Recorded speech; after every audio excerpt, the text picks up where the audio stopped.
Dasar Warga Emas Negara, program pengisian rohani bagi murid akhir tahun sekolah rendah dan Pusat Pandu Lalu Kita Recycle antara intipati perkongsian dari Negeri Sembilan. Perkembangannya bersama rakan penyampai Azlina Kamarudin. Silakan Azlina.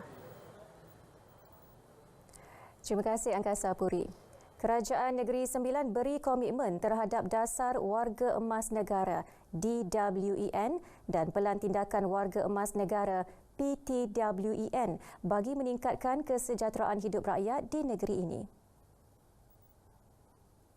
Menteri Besar Datuk Seri Aminuddin Harun berkata, usaha tersebut selaras Saranan Pertubuhan Bangsa-Bangsa Bersatu (PBB) bagi memastikan kehidupan sihat dan menggalakkan kesejahteraan pada semua peringkat. Melalui kolaborasi strategik antara agensi kerajaan, NGO dan masyarakat, inisiatif Pusat Aktiviti Warga Emas PAWE dapat membantu menyelaras kegiatan harian warga emas di setiap kawasan parlimen. Sehingga Disember 2022, sebanyak 9 PAWE telah ditubuhkan di setiap daerah di Negeri Sembilan dengan keahlian 1,476 warga emas.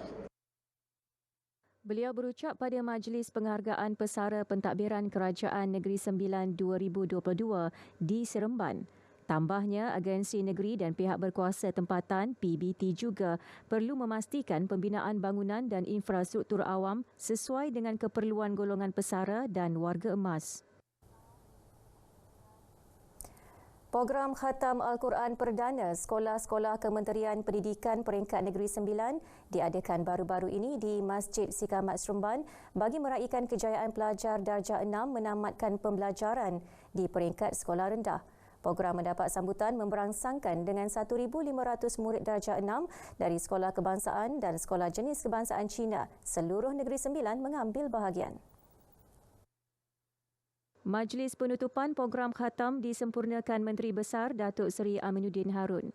Dalam ucapannya, beliau berkata program itu selari dengan aspirasi sistem pendidikan negara dengan memastikan setiap murid mencapai potensi diri menerusi pembacaan Al-Quran. Anak-anak ini akan melalui proses Ramadan tadi, Isra' Miraj, supaya mereka sentiasa mengingati hari kebesaran Islam. Di samping itu juga kita nak lihat bahawa anak-anak kita dapat memeriahkan masjid dan surau kembali sempena Ramadan ini. Jadi mereka saya harap tidak tertinggal dalam kumpulan-kumpulan tadarus yang ditubuhkan di masjid dan surau sempena Ramadan ini, insya-Allah. Katanya lagi, penguasaan pembacaan Al-Quran dalam kalangan murid sekolah rendah juga menjadi teras dan matlamat dalam memperkasa pelaksanaan program Check-Off yang dilaksana kerajaan negeri sejak 2015. Dalam usaha membudayakan amalan kitar semula, SWM Environment bersama Majlis Bandaraya Seremban MBS jalin usaha sama membangunkan fasiliti Pusat Pandu Lalu Kita Recycle. Berkonsepkan pandu lalu, barangan kitar semula yang dikumpul ditempatkan di pusat sehenti yang disediakan dengan mudah. Inisiatif itu diharap dapat meningkatkan amalan kitar semula dalam kalangan masyarakat sekaligus mengatasi masalah peningkatan sisa pepejal. Fasiliti ini juga diharap akan dapat membantu masyarakat untuk memulakan aktiviti kita semula ataupun meningkatkan amalan kita semula mereka dan secara tak langsungnya menyumbang kepada kelestarian alam dan juga mesra alam. Dan sudah pasti dengan adanya kitar semula, ianya dapat menyumbang kepada ekonomi kitaran dan juga mengurangkan beban tapak pelupusan yang mana barang-barang kita semula tidak perlu dihantar ke tapak pelupusan.